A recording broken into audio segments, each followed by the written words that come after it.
My name is Jake, and in my garage, I have a special hook reserved exclusively for my golf clubs. Golf is my sanctuary, a personal escape where I can find solitude. Sure, I occasionally join my business colleagues for a round on Sundays, but my preference is to play solo. I like to pick a course I haven't visited in a while and book a tee time, always hoping to play as a single. Yet, more often than not, I get paired with other golfers.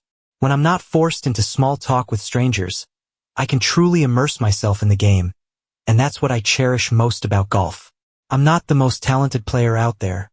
My usual score is about 11 strokes over par. But my short game is solid. I rarely miss the second green.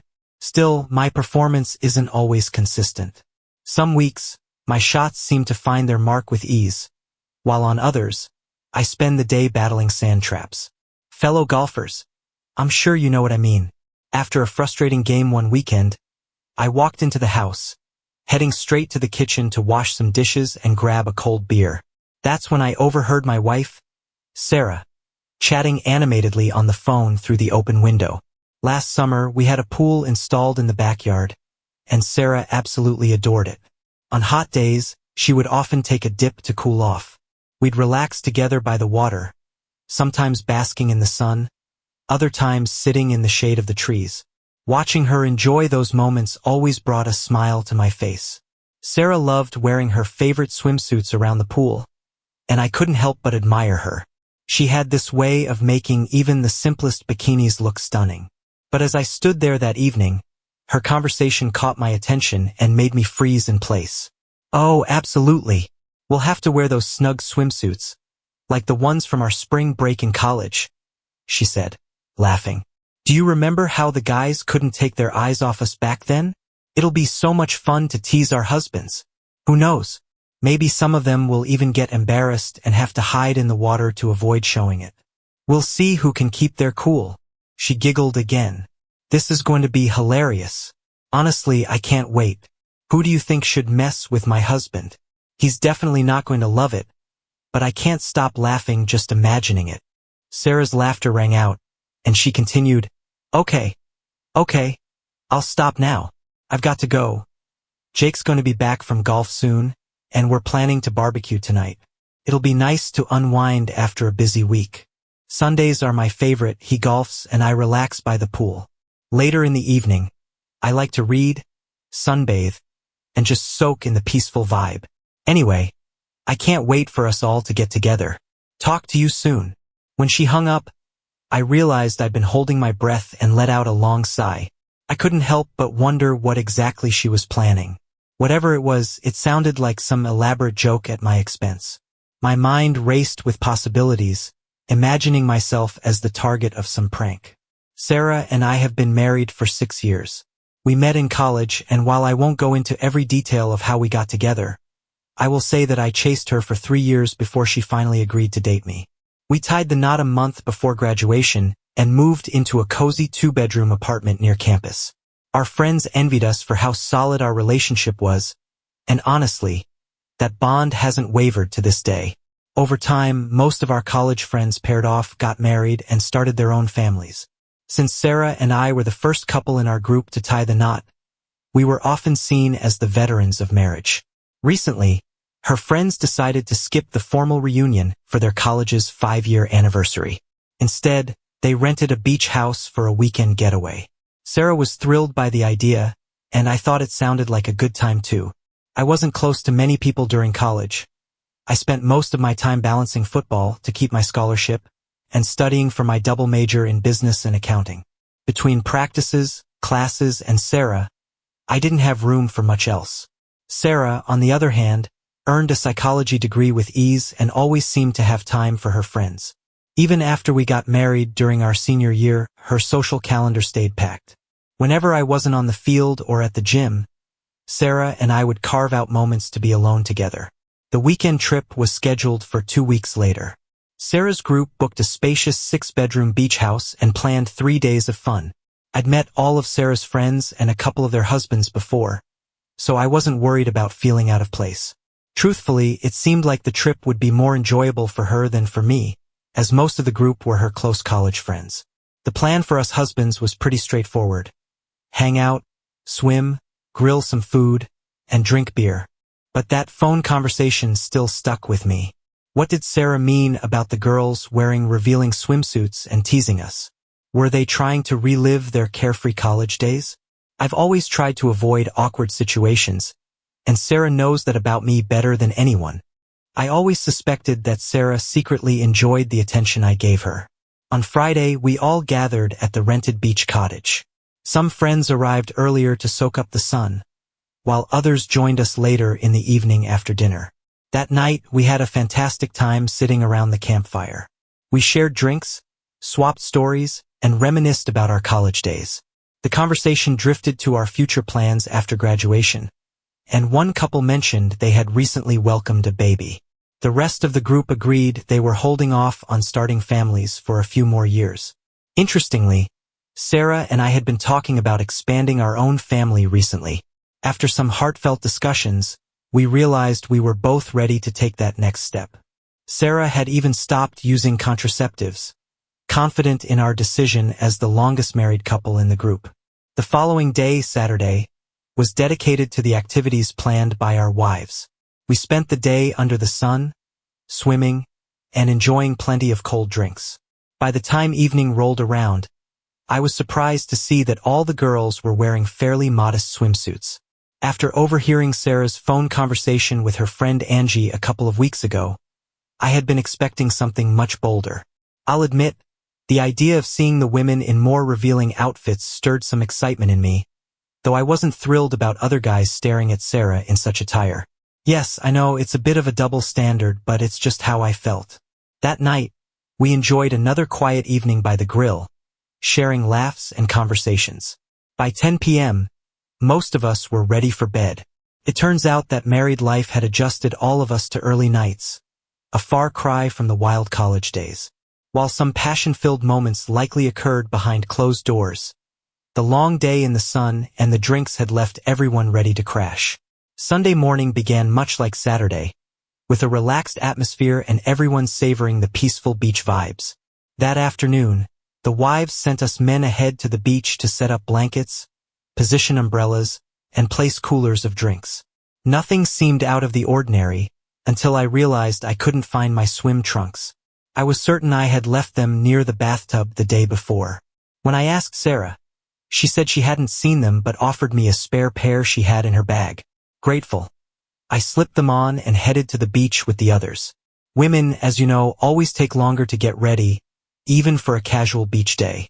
There's sunscreen to apply, hair to fix, and sunglasses to locate, sometimes even matching sandals to coordinate. We guys were used to waiting for them. While we arranged everything, the wives finally emerged from the cottage, and when they did, they left us speechless. 6 stunning women, including Sarah, strutted onto the beach like models on a runway, wearing swimsuits that left very little to the imagination. Their nearly bare skin shimmered in the sunlight, and it was clear they were enjoying every second of our reactions. If we had been on a public beach, this display would have caused quite a stir. Angie was the first to speak, breaking the stunned silence. "We girls decided you deserve a little treat for being such wonderful husbands," she said, her voice teasing and playful.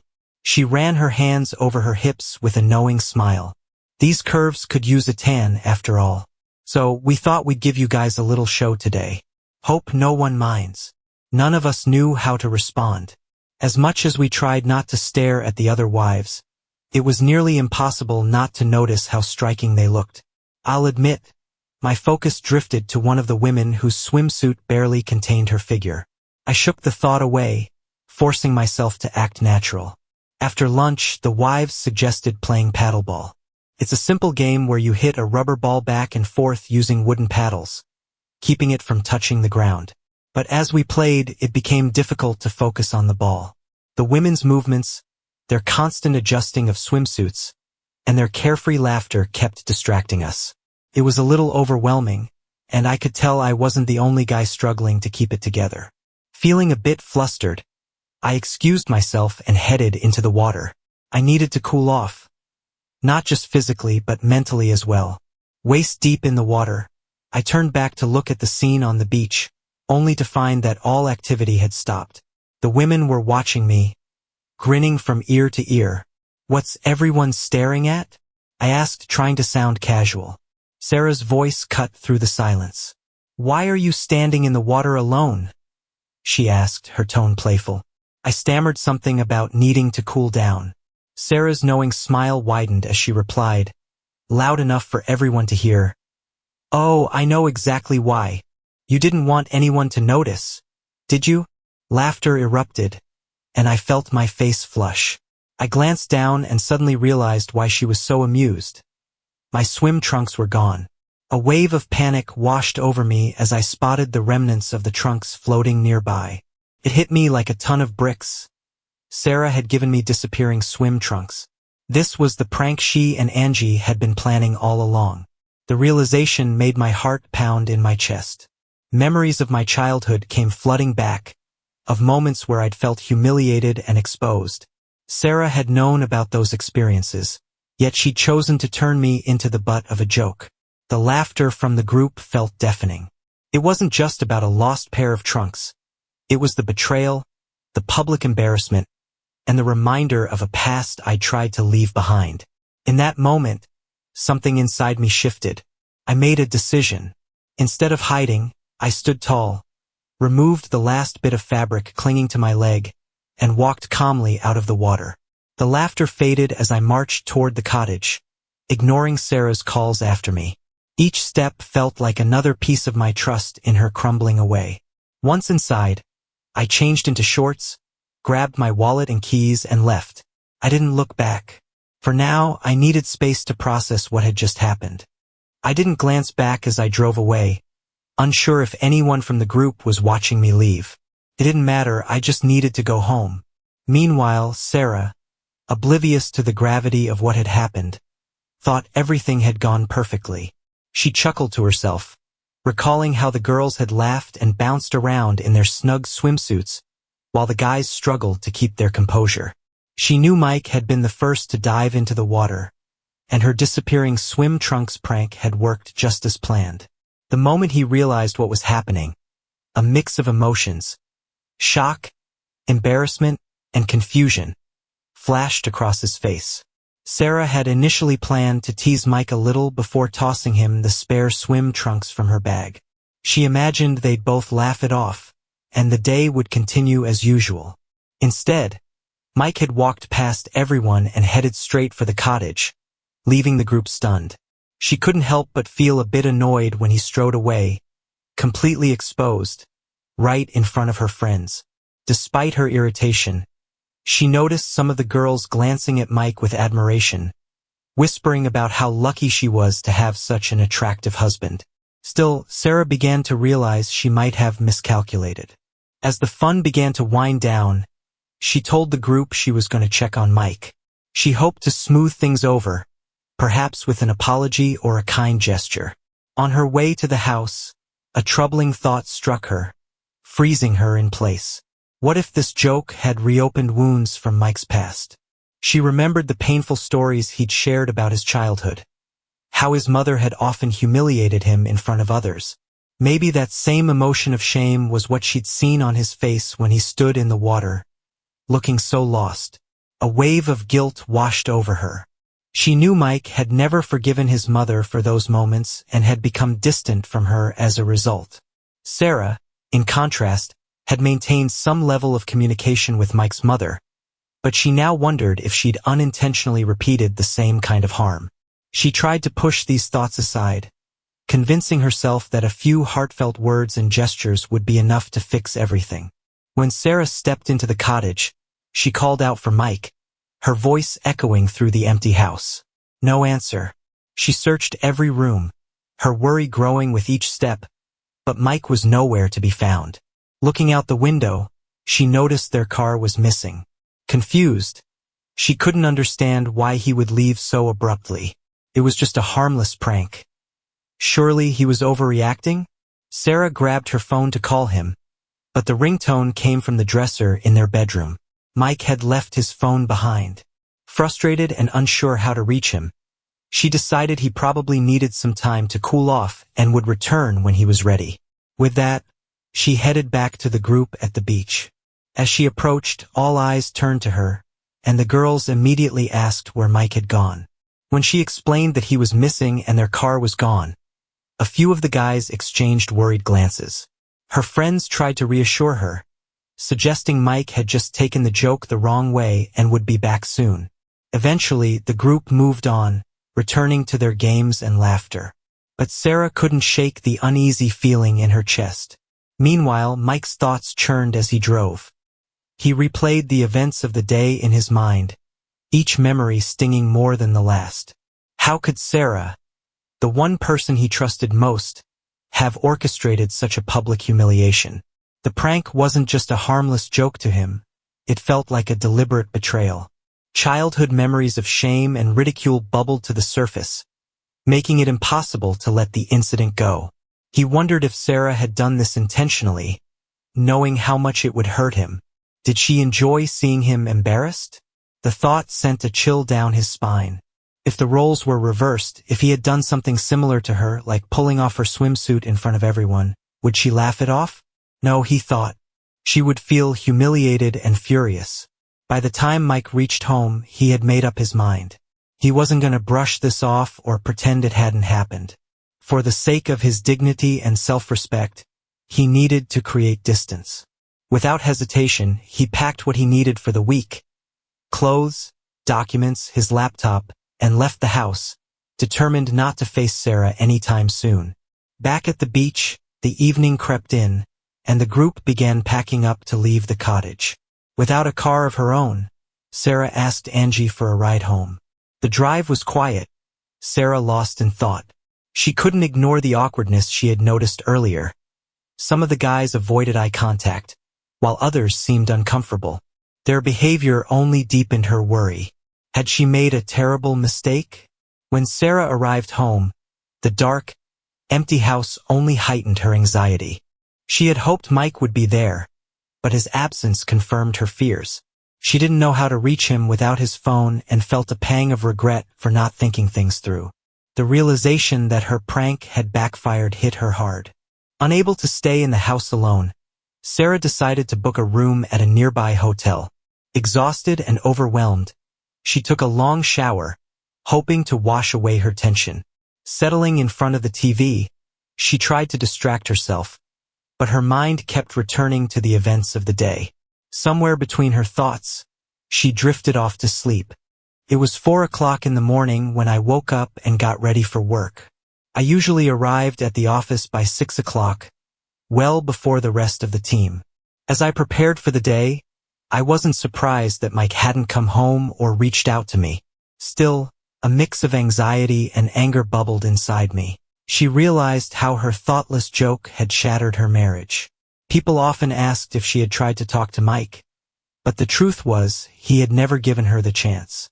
She couldn't blame him entirely.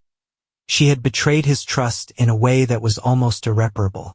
Sarah tried to track Mike down, contacting his former employer, his mother, and even some of his old friends. But no one seemed to know, or was willing to say, where he had gone. The pain of knowing she might never get the chance to make things right weighed heavily on her. Over time, financial struggles forced Sarah to downsize her life. She ended up sharing an apartment with a coworker to make ends meet. Angie often urged her to move on and file for divorce, insisting that Mike's inability to see the humor in the situation was a sign of immaturity. But Sarah didn't agree. She missed him every single day and couldn't stop thinking about the life they had built together. The love, the happiness, and the plans for a family that now seemed like a distant dream. Eventually, Sarah sent divorce papers to Mike's mother, hoping they would reach him someday. His mother, overcome with emotion, called Sarah after receiving the documents. Through tears, she admitted she had never realized how deeply her actions had hurt her son. By the end of the call, she promised to keep the papers safe in case Mike reached out. For Mike, the arrival of the divorce papers brought a sense of closure. With his new life firmly established, he was ready to propose to his girlfriend. As he looked ahead, he saw the promise of a fresh start, a new chapter filled with joy and excitement. A year later, Life in Colorado had given me the fresh start I desperately needed. The mountains, the crisp air, and the sense of freedom helped me piece my life back together. My new girlfriend, Rachel, brought peace and understanding into my life that I hadn't known before. We spent our weekends exploring hiking trails and cozying up in local coffee shops, trading stories about our pasts. Her resilience inspired me, and for the first time in years, I felt truly seen and appreciated. But no matter how much time passed, echoes of the past still lingered. Sarah's betrayal had left wounds that hadn't fully healed, and occasionally, I found myself questioning whether I had made the right choice by leaving without closure. Rachel, always perceptive, noticed when these thoughts crept into my mind.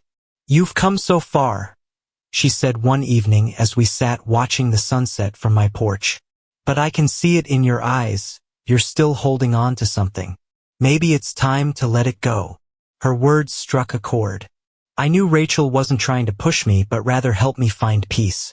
She had a way of gently nudging me toward truths I wasn't always ready to face. Back in Sarah's world. Sarah's life, on the other hand, hadn't improved. The divorce papers had been finalized, but the emotional toll was far greater than she anticipated. She had lost more than a husband. She had lost her sense of stability and purpose. Sharing an apartment with a coworker kept her afloat financially, but it didn't fill the emptiness. One evening, Sarah sat at the kitchen table, staring at the framed picture of her and Mike from their wedding day. She couldn't bring herself to put it away. The memory of their vows felt like a ghost, haunting her with everything they had once promised each other. "Why didn't I think it through?" she muttered aloud, her voice heavy with regret. Her coworker, Angie, walked into the room and sighed. "You've got to stop doing this to yourself, Sarah. What's done is done. You can't live in the past." Sarah wanted to argue but knew Angie was right. Still, moving on felt impossible. She decided it was time to seek help. The next day, Sarah found a therapist and scheduled her first session. It was a small step, but it was something. À surprise en compté. Months passed, and life continued to move forward. I'd been promoted at work and was considering asking Rachel to move in with me. One Saturday afternoon, I stopped by a local bookstore to pick up a gift for her, a novel she'd mentioned wanting to read. As I browsed the shelves, I heard a familiar voice behind me.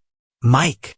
I turned and saw Sarah standing there, looking as surprised as I felt. She looked different, more subdued, as if the past year had worn her down. For a moment, neither of us spoke. The weight of unspoken words hung heavily between us. "I didn't think I'd ever see you again," she finally said, her voice soft. "I didn't plan on it," I replied honestly, though there was no anger in my tone. She nodded, her eyes dropping to the floor. I want you to know how sorry I am. I never meant to hurt you like that." Her apology caught me off guard.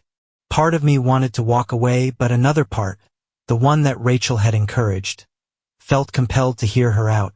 "Sarah," I said after a pause, "I appreciate you saying that, but what you did, it wasn't just a prank. You knew how much my past hurt me, and you used it against me, whether you realized it or not." Tears welled up in her eyes, and she wiped them away quickly. "I know. I've spent every day since then wishing I could take it back. I've been in therapy, trying to understand why I did what I did." Her vulnerability surprised me. For the first time, I saw her not as the person who had hurt me, but as someone who was trying to grow. Still, I wasn't sure I could fully forgive her. Rachel's perspective. That evening, I told Rachel about the encounter. She listened intently, her face thoughtful. "Do you think you'll ever be able to forgive her?" she asked gently. "I don't know," I admitted. "Part of me feels like forgiving her would mean betraying myself. But another part wonders if holding on to this is keeping me from moving forward." Rachel placed a hand on mine. "Forgiveness doesn't mean forgetting or excusing what happened. It's about freeing yourself from the weight of it." Her words stayed with me as I lay awake that night. I realized she was right. Holding on to my anger was like carrying a burden that wasn't serving me anymore. Closure. A week later, I reached out to Sarah and agreed to meet her for coffee. It wasn't an easy decision, but I knew it was necessary. When we sat down, she looked nervous but grateful. "I don't know where to start," she began, fidgeting with her cup. "I just want to say that I'm truly sorry for everything. I didn't think about how much it would hurt you, and I've regretted it every day since." I nodded, letting her speak. When she finished, I took a deep breath. "I appreciate your apology, Sarah, and I want you to know that I forgive you." Her eyes widened in surprise. "You do?" "Yes," I said, "but forgiving you doesn't mean forgetting. It means I'm letting go of the anger and pain because I don't want it to define me anymore. I've moved on, and I hope you can too." Tears streamed down her face, but this time, they seemed to carry relief. "Thank you," she whispered.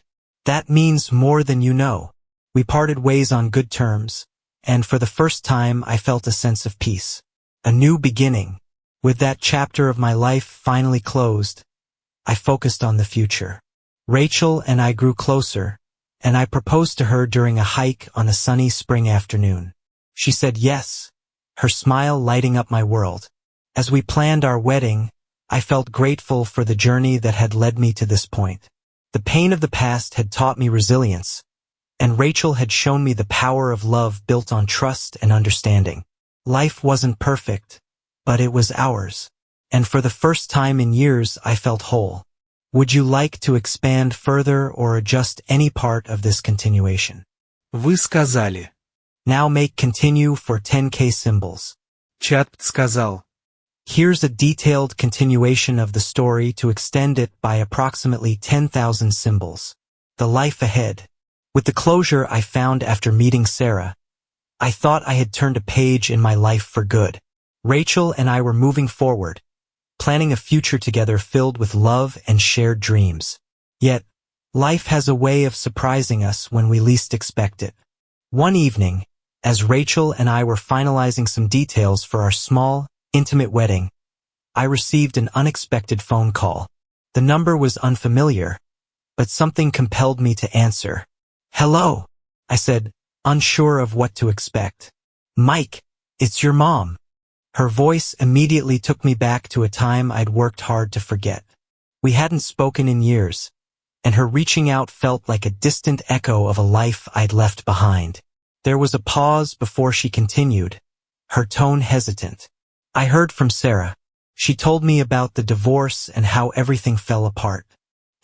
I wanted to reach out sooner, but I wasn't sure if you'd even want to hear from me. I wasn't sure if I did either." Part of me wanted to hang up, to protect myself from reopening old wounds. But another part, the part that had been slowly learning to let go, wanted to hear her out. "I'm not angry anymore, Mom," I said cautiously. "But I'm not sure what you're hoping to achieve by calling me now." "I'm hoping for a chance to fix things," she replied, her voice breaking slightly. "I know I hurt you in ways I can't undo, and I've carried that guilt every day since you left. But I want to make amends, even if it's just by listening to you." Her words caught me off guard. My mom had never been one for apologies, and hearing this level of vulnerability from her was disarming. "I don't know, Mom," I said finally. "I need time to think about this." "That's all I'm asking for," she replied softly. "Take all the time you need." The burden of the past. That night I couldn't sleep. My mind raced as memories of my childhood came flooding back. My mother had always been strict, but her discipline often crossed the line into humiliation. Public punishments, harsh words. It had left scars that shaped the way I viewed myself and others. It was why Sarah's prank had hit me so deeply. It was more than a joke. It was a reminder of the shame I'd worked so hard to bury. Rachel noticed my unease as I tossed and turned beside her. "Do you want to talk about it?" she asked, her voice gentle. I sighed, staring up at the ceiling. "My mom called tonight. She wants to fix things." Rachel propped herself up on one elbow, her expression thoughtful. "How do you feel about that?" "I don't know," I admitted. Part of me wants to just let the past stay in the past. But another part wonders if maybe it's time to face it. Rachel reached for my hand, her touch grounding me. Sometimes facing the past is the only way to truly move forward. Her words lingered with me the next morning as I sat on the porch, sipping my coffee and watching the sunrise. Maybe Rachel was right. Maybe it was time to confront the ghosts I'd been running from for so long. Reconnecting. A week later, I called my mom back. We arranged to meet at a small diner halfway between her home and mine. I felt a mix of nerves and apprehension as I walked in and saw her sitting at a corner table, fidgeting with her coffee cup. She looked older than I remembered, her once dark hair streaked with gray, her eyes heavy with years of regret. "Mike," she said, standing as I approached. Her voice was warm but tinged with uncertainty, as if she wasn't sure how to greet me. "Hi, Mom," I replied, sliding into the seat across from her. There was an awkward pause before I added, "Thanks for reaching out." She nodded, her eyes welling up. "I've wanted to for a long time. I just didn't know how." For the next hour, we really talked, for the first time in years. She admitted to the mistakes she'd made, acknowledging the harm her actions had caused. I shared my perspective, the pain I'd carried, and how it had shaped me into the person I'd become. It wasn't easy, but it was cathartic. By the end of the conversation, I felt a sense of relief I hadn't expected. My mom and I weren't going to magically repair our relationship overnight, but this was a start. Life moves forward. As the months passed, life began to settle into a rhythm. Rachel and I were married in a small ceremony surrounded by close friends and family. My mom attended, sitting quietly in the back, and Rachel made a point to include her in the festivities.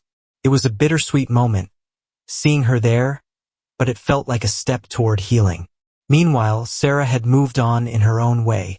She had started volunteering at a local community center, finding purpose in helping others. Though we didn't keep in touch, I occasionally heard updates about her through mutual friends. It seemed she was finally beginning to forgive herself, just as I had forgiven her. A new chapter. One day, as Rachel and I sat on the porch watching the sunset, she reached for my hand. "I have something to tell you," she said, her eyes sparkling with a mix of excitement and nerves. "What is it?" I asked, my heart skipping a beat. "I'm pregnant," she said, her smile widening.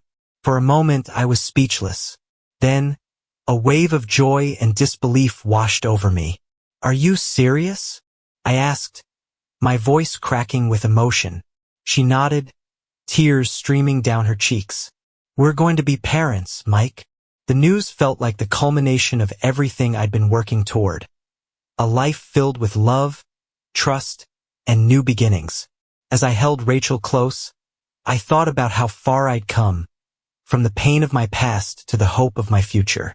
For the first time in years, I felt whole. A father's reflection. The news of Rachel's pregnancy was life-changing. I spent weeks in a mix of joy, nervousness, and disbelief. The thought of becoming a father made me reflect on my past and everything I had learned. I promised myself I would do better than my own parents. I would never let shame or harshness define my child's upbringing. Rachel, always calm and wise, kept me grounded. She was glowing through her pregnancy, and we began preparing for the arrival of our baby. I turned one of the spare rooms into a nursery, carefully assembling furniture and decorating the walls with soft colors. There was something so satisfying about the quiet evenings when Rachel would sit beside me, flipping through baby books while I worked. One night, while folding tiny clothes we'd bought, Rachel looked up at me and said, "Do you think you'll ever tell our child about your past? About everything you've been through?" I paused, my hands resting on a onesie. "Someday," I replied, "when they're old enough to understand. I want them to know that life isn't always fair, but it's possible to grow from it. I want them to learn to treat people with kindness, even when the world doesn't." Rachel smiled softly. "You're going to be a great dad, Mike. Hearing her say that filled me with a sense of purpose I hadn't felt before. It was a new beginning, one I intended to embrace fully. An unexpected message. As life was moving forward, I thought the past was firmly behind me. But one afternoon, I received an email that stopped me in my tracks. It was from Sarah. Subject, "Congratulations, and I'm sorry again." I hesitated before opening it, my heart pounding. Finally, curiosity got the better of me. "Mike, I heard through mutual friends that you're expecting a child. Congratulations. I'm truly happy for you and the new life you've built. You deserve every bit of happiness after everything I put you through. I still think about that day and how much I hurt you. I've spent the last year trying to become someone I can be proud of, someone who doesn't make reckless choices. I just wanted to say again that I'm sorry. Not to reopen old wounds, but because it's the truth. You don't need to respond. I just hope you know that I'm rooting for you. Take care. Sarah ****. I stared at the screen for a long time, reading and rereading her words. For the first time, her apology felt complete, free of excuses or expectations. It didn't fill me with anger or regret. Instead, it gave me a quiet sense of closure. Rachel noticed my expression when I finally closed the laptop. "Something wrong?" she asked. "No," I replied with a small smile. "Something finally feels right." I didn't reply to Sarah's email. I didn't need to. She had her peace and I had mine. A night to remember. The months passed quickly, and before I knew it, we were on our way to the hospital. Rachel went into labor on a crisp fall evening, and after hours of waiting, we welcomed our baby girl into the world. The moment I held her for the first time, I was overwhelmed with emotion. Her tiny fingers curled around mine, and it felt as if all the broken pieces of my past had finally come together. "We did it," Rachel whispered, her face glowing with exhaustion and happiness. "She's perfect," I replied, tears in my eyes. We named her Emily. I sat by Rachel's side, holding our daughter close, silently promising her that I would always protect her and love her unconditionally. The unexpected visitor. A few months after Emily was born, I received another surprise. I was at work when my assistant knocked on the door. "Mike, there's someone here to see you. She says she's family." Family? Confused, I stood and walked out to the reception area. My mother was sitting there, hands folded in her lap, looking small and uncertain. "Mom," I said, my voice laced with surprise. She stood, forcing a small smile. "I know I shouldn't be here unannounced. I wanted to meet my granddaughter." Her words caught me off guard. Part of me bristled at the thought of letting her back into my life so suddenly. But another part, a gentler part, realized that this could be the chance to build something new. "Come with me," I said after a pause, leading her out to my car. We drove in silence, but when we arrived home, Rachel welcomed her warmly. "You must be Mike's mom," she said, holding Emily in her arms. My mom's eyes welled up as she looked at the baby. "She's beautiful," she whispered. "You've done so well, Mike." The tension I'd been carrying for years started to melt away in that moment. We weren't perfect, and the past couldn't be erased. But maybe, just maybe, we could find a way forward, if not for me, then for Emily. Rachel's gift. On Emily's first birthday, Rachel surprised me with a small wooden box. "Open it," she said, her eyes twinkling. Inside was a set of personalized golf balls, each one engraved with my initials and Emily's name. "I thought you might want to teach her to play someday," Rachel said with a grin. I laughed, holding up one of the golf balls. "Starting her young, huh?" Rachel shrugged playfully. "Why not? You'll need a new golf buddy in a few years." In that moment, I realized how far I had come. The man who once sought solitude on the golf course now looked forward to sharing those moments with his daughter. Life had given me a second chance. A chance to love, to forgive, and to grow. Sarah's new chapter. Meanwhile, Sarah's life had also taken a turn for the better. After years of regret and therapy, she found a new purpose working with at-risk youth. She poured her energy into helping kids who struggled with shame, humiliation, or neglect, kids who reminded her of Mike and the pain she had caused. One afternoon, while leading a group session, a teenager asked her, "Miss Sarah, have you ever made a mistake you couldn't take back?" Sarah paused, her heart heavy. "Yes," she said softly. "But I learned that you can still move forward. You can't undo the past, but you can become someone better because of it." The teenager nodded, taking in her words. It was in moments like these that Sarah realized she had found a way to redeem herself, not by erasing her mistakes, but by using them to help others heal. Full circle. Years later, as Emily ran across the backyard with a tiny golf club in hand, I watched her with pride. Rachel stood beside me, her arm wrapped around mine, while my mother sat in a lawn chair, laughing as Emily attempted her swing. "Nice form, kiddo," I called out. Emily turned, her face beaming. "Dad, did I do good?" "You did great," I said, grinning ear to ear. In that moment, surrounded by love and laughter, I knew I had finally come full circle. Life wasn't perfect, it never would be. But it was full, it was meaningful, and it was mine.